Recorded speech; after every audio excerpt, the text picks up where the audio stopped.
제26장. 미련한 자에게는 영예가 적당하지 아니하니 마치 여름에 눈 오는 것과 추수 때에 비 오는 것 같으니라. 까닭 없는 저주는 참새가 떠도는 것과 제비가 날아가는 것 같이 이루어지지 아니하느니라. 말에게는 채찍이요 나귀에게는 재갈이요 미련한 자의 등에는 막대기니라. 미련한 자의 어리석은 것을 따라 대답하지 말라. 두렵건대 너도 그와 같을까 하노라. 미련한 자에게는 그의 어리석음을 따라 대답하라. 두렵건대 그가 스스로 지혜롭게 여길까 하노라. 미련한 자 편에 기별하는 것은 자기의 발을 베어버림과 해를 받음과 같으니라. 저는 자의 다리는 힘없이 달렸나니 미련한 자의 입에 잠언도 그러하니라. 미련한 자에게 영예를 주는 것은 돌을 물매에 매는 것과 같으니라. 미련한 자의 입에 잠언은 술 취한 자가 손에 든 가시나무 같으니라. 장인이 온갖 것을 만들지라도 미련한 자를 고용하는 것은 지나가는 행인을 고용함과 같으니라. 개가 그 토한 것을 도로 먹는 것 같이 미련한 자는 그 미련한 것을 거듭 행하느니라. 내가 스스로 지혜롭게 여기는 자를 보느냐? 그보다 미련한 자에게 오히려 희망이 있느니라. 게으른 자는 길에 사자가 있다, 거리에 사자가 있다 하느니라. 문짝이 돌저기를 따라서 도는 것 같이 게으른 자는 침상에서 도느니라. 게으른 자는 그 손을 그릇에 넣고도 입으로 올리기를 괴로워하느니라. 게으른 자는 사리에 맞게 대답하는 사람 7보다 자기를 지혜롭게 여기느니라. 샬롬, 여러분 반갑습니다. 오늘도 큐티로 여는 기막힌 하루입니다. 이 시간은 우리에게 허락하신 본문은 잠언 26장 1절부터 16절까지 말씀이고요. 거듭 행하는 미련함이라는 제목을 주셨습니다. 무더위가 시작되었죠. 그러다 보니 요즘 저는 어릴 때 기억이 떠오릅니다.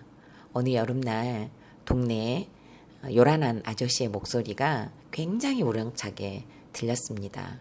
그 구성진 소리는요, 아이스 깨끼라는 소리였습니다. 땀을 뻘뻘 흘리면서 아이스 깨끼라는 아저씨의 목소리가 들리면 동네 아이들이 정말 들썩들썩 했었습니다. 일하러 나가고 안 계신 이제 부모님 몰래 냄비며 비료 포대를 가지고 시원한 아이스 깨끼와 바꿔 먹으면 정말 천국이 따로 없었습니다. 그리고 저녁이 되면 이 집 저 집에서 부모님들의 야단치는 소리에 아이들을 집 밖으로 내보내기도 하고요. 또 부모님의 야단에 못 이겨 집 밖으로 또 도망쳐 나오기도 했죠. 그리고 어떤 집에서는 한 번만 더 바꿔 먹으면 내 녀석을 아이스 깨끼와 바꿔 먹을 거라는 호통을 치시던 부모님들도 계셨습니다. 그 중에 한 아이가 할머니께 아이스 깨끼를 사달라고 했는데요. 할머니께서 반응이 없자 길바닥에 누워서 두 발로 막 그 흙먼지를 일으키면서 사달라고 마구마구 울었던 아이가 있었습니다. 그러니까 막 떼를 쓴 거죠. 할머니는 안 된다고 했지만 결국에는 손주가 떼를 쓰고 막무가내로 고집을 피우는 것을 보고 이놈의 똥고집을 누가 이기냐라고 하시며 아이스 깨끼를 사주셨습니다. 할머니 입장에서는 그 손주의 모습이 터무니없는 고집을 부리는 모습으로 생각이 되었을 수도 있습니다. 미련하다는 것은요, 터무니없이 고집을 부릴 정도로 매우 어리석고 둔한 사람을 가리킵니다. 물인지 불인지 모르고 자기 생각만으로 고집을 피우는 사람이죠. 그런데 오늘 본문에서는 아주 진하고 큰 글씨로 거듭 행하는 미련함이라는 제목이 보이네요. 미련한 사람이 미련한 모습이 어떻게 거듭 행하고 있는지 말씀으로 살펴보겠습니다. 첫째로 거듭 행하는 미련함은 미련한 행동의 반복입니다. 11절입니다. 개가 그 토한 것을 도로 먹는 것 같이 미련한 자는 그 미련한 것을 거듭 행하느니라. 아멘. 개를 키워보셨던 분들이나 아니면 현재 개를 키우고 계신 분들이라면 오늘 11절의 말씀을 정말 바로 연상을 하실 겁니다. 어릴 때는요, 개에게 이런 특징이 있다는 것을 저는 알지 못했거든요. 그런데 9년 전쯤부터 키우고 있던 개를 통해서 정말 이렇게 행동하는 것을 보고 정말 깜짝 놀랐습니다. 토해 놓아서 치우려고 다가가면 먹잇감을 빼앗으려고 느끼는 건지 정말 빠른 속도로 그 토한 것을 도로 먹는 모습을 보았습니다. 그 모습을 지켜보면 너무 지저분하다는 생각 때문에 막 저절로 소리를 쳤던 적도 있습니다. 그런데 이렇게 더러운 모습을 반복하는 행동이야말로 미련한 자의 특징이라는 것입니다. 거듭 행한다는 것은 반복한다는 의미가 됩니다. 누가 보아도 더럽고 누가 보아도 이해가 되지 않죠. 그런데 그 행동을 계속 반복하는 거죠. 그리고 그게 습관이 되어 있는 거죠. 혹시라도 후회가 되거나 뉘우쳤을지라도 또다시 똑같은 일을 반복하며 잘못을 고치지 못하는 모습입니다. 이것은 미련한 자의 대표적인 특징이라고 할 수 있습니다. 하나님께서는 죄인들을 기다리시지만 결국에는 심판의 자리로 가게 되어 멸망에 이르는 까닭도 바로 여기에 있는 것입니다. 저는 가장 반복하고 있는 것 중에 하나가 상처와 피해의식입니다. 잦은 반복으로 인해 결국에는 피해의식 중독이라는 재패를 목에 걸어야 할 정도로 뿌리 깊다는 것을 깨닫게 되었고요. 그리고 이것은 곧 폐륜이라는 재패도 얻게 되었습니다. 지금도 여전히 폐륜의 재패에서 자유롭지 못합니다. 날마다 반복되는 죄 중에 하나입니다. 반복되는 폐륜의 감정은 사소한 것에서도 나타납니다. 얼마 전에 대통령 선거가 있던 날이었습니다. 선거를 하기 위해 이제 집을 나서는데요. 어머니께서 머리를 감지 않아서 이제 한쪽 머리는 눌려 있고 또 한쪽 머리는 또 뭉쳐 있었습니다. 옷도 단정하게 입지 않은 채 나가시려고 하셔서 씻고 나가셨으면 좋겠다고 말씀드렸더니 다녀와서 씻는다고 하셨습니다. 결국에는 그냥 집을 나섰는데요. 그때 정말 무시의 감정이 많이 올라왔습니다. 그럴 수도 있지라는 생각까지 가는 것이 쉽지가 않아요.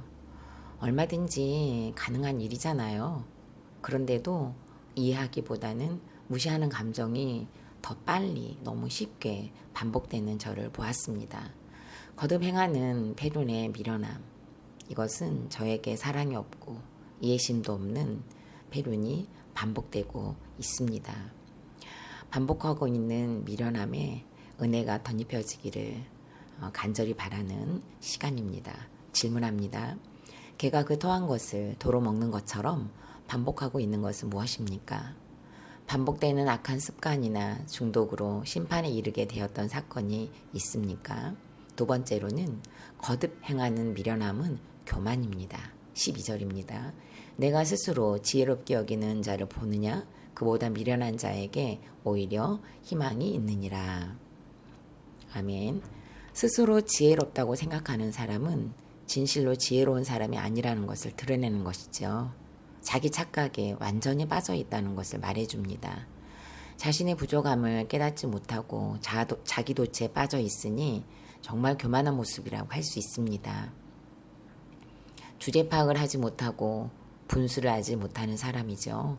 자기의 위치, 자기의 상태를 전혀 인식하지 못하고 있으니 정말 이건 엉뚱하거든요. 그리고 허황된 꿈과 같은 현실인데도 왜곡된 자신의 모습이 진짜 자신이라고 생각을 하고 있는 거죠. 이런 모습이 얼마나 미련했으면 차라리 자신이 어리석다는 것을 알고 있어서 아무 말도 하지 않는 사람에게 훨씬 더 희망이 있다고 말씀합니다.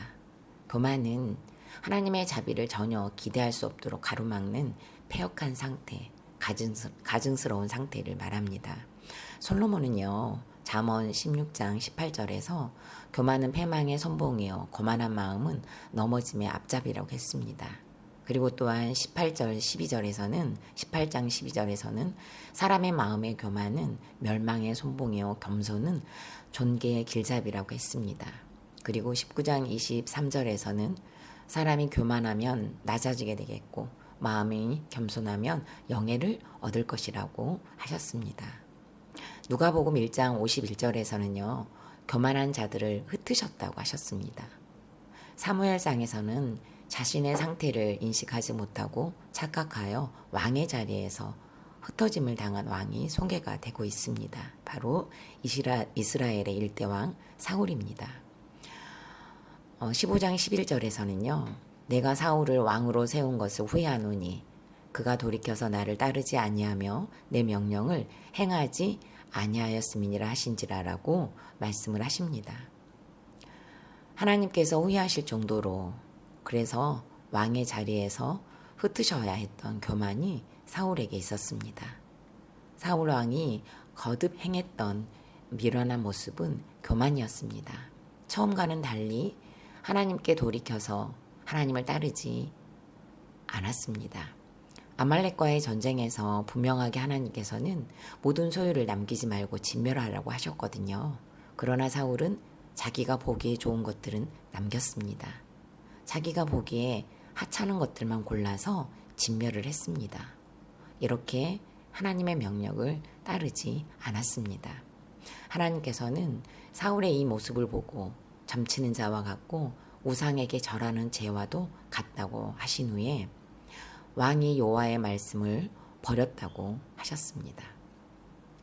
모두 진멸하라는 하나님의 말씀보다 내가 보기에 좋고 내가 보기에 하찮은 것을 스스로 골라서 평가하고 행동하는 것이야말로 교만한 모습입니다. 하나님보다 자기 생각이 먼저이고 하나님의 말씀보다 내 판단이 우선이 되는 것은 교만입니다. 사울의 교만한 모습은 왕으로 세우신 것에 후회를 안겨주었고 결국에는 왕의 자리에서 흩으셔서 왕을 버려 왕이 되지 못하게 하셨습니다. 질문합니다. 나는 어떤 교만이 있습니까? 나는 하나님의 말씀보다 내 생각이 앞서고 있지는 않습니까? 말씀보다 내 생각이 앞서서 흩어지는 것으로 응답하신 사건은 무엇인가요? 세 번째로 거듭 행하는 미련함은 게으름입니다. 13절부터 16절입니다. 게으른 자는 길에 사자가 있다. 거리에 사자가 있다느니라. 문짝이 돌절기를 따라서 도는 것 같이 게으른 자는 침상에서 도느니라. 게으른 자는 그 손을 그릇에 넣고도 입으로 올리기를 괴로워하느니라. 게으른 자는 사리에 맞게 대답하는 사람 7보다 자기를 지혜롭게 여기느니라.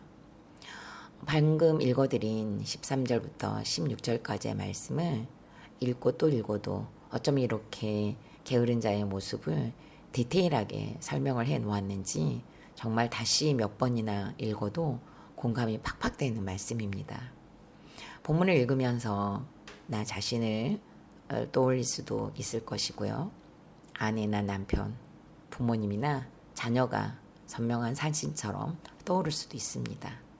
내 주변에 게으르다고 생각하는 사람이 떠오를 겁니다. 게으른 사람은 사자가 있다면서 핑계를 댄다고 하네요. 그리고 문짝이 돌저기를 따라서 도는 것 같이 침상에서 돈다고 합니다. 돌저기는 문과 문짝을 연결하는 고리입니다. 이것은 일정한 범위를 벗어나지 못하고 그 자리에서만 반복되는 행동을 말합니다.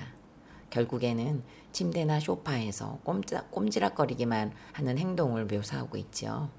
그리고 얼마나 게으른지 손을 입으로 올리기조차 괴로워한다고 합니다. 게으름이 식욕을 건뜬히 이기는 장면입니다. 김양지 목사님께서는 게으름에 대해서 말씀하시기를 게으름은 이기적이라고 하셨습니다. 로마서 12장 11절 말씀에서는요. 부지런하여 게으르지 말고 열심을 품고 주를 섬기라고 명령하고 있습니다. 다시 말해 육적인 게으름이 반드시 영적인 생활에도 치명적인 영향을 미친다는 것을 알 수 있습니다. 예배를 드리고 말씀을 배우고 익히는 것도 기도를 하는 것도 목장에 나오는 것도 게으르면 유지하기 어려운 믿음의 영역입니다. 이것이 게으름으로 소홀해진다면 결과적으로 하나님과의 관계까지도 소홀해지고 믿음은 연약해질 수밖에 없습니다. 마태복음 25장에서는요.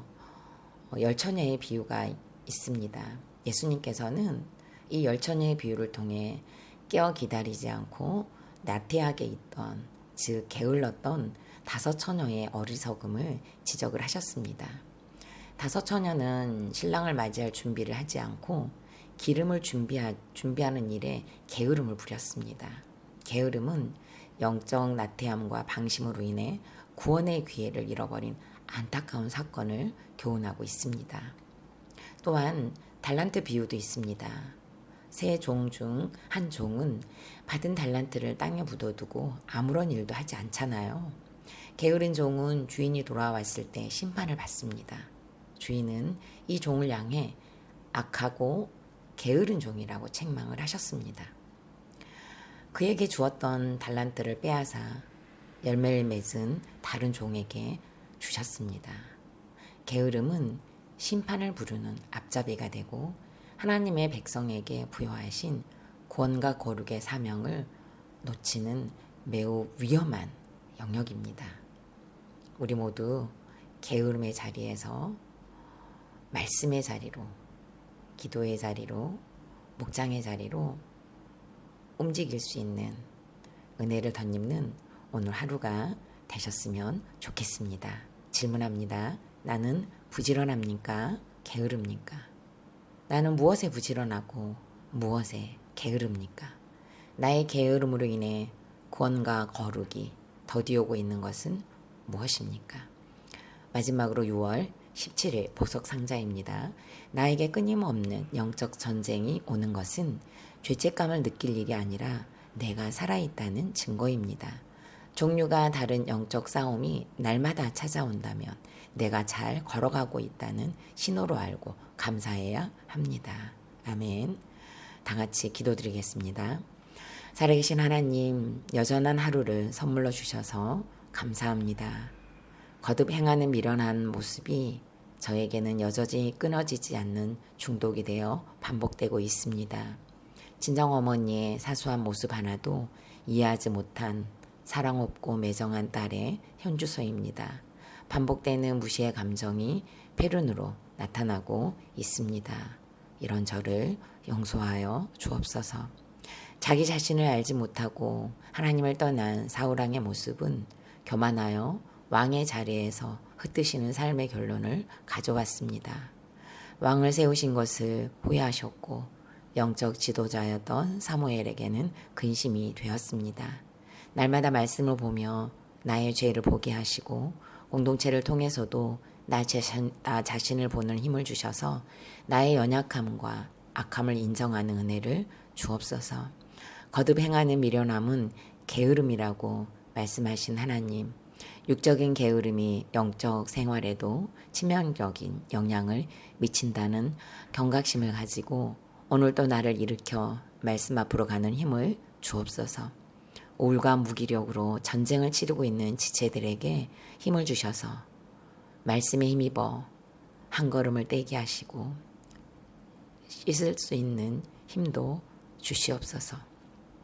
거울 앞에 설 수 있는 힘도 주시옵소서. 말씀 앞에 서는 힘도 주시옵소서. 예수님의 이름으로 기도드립니다. 아멘.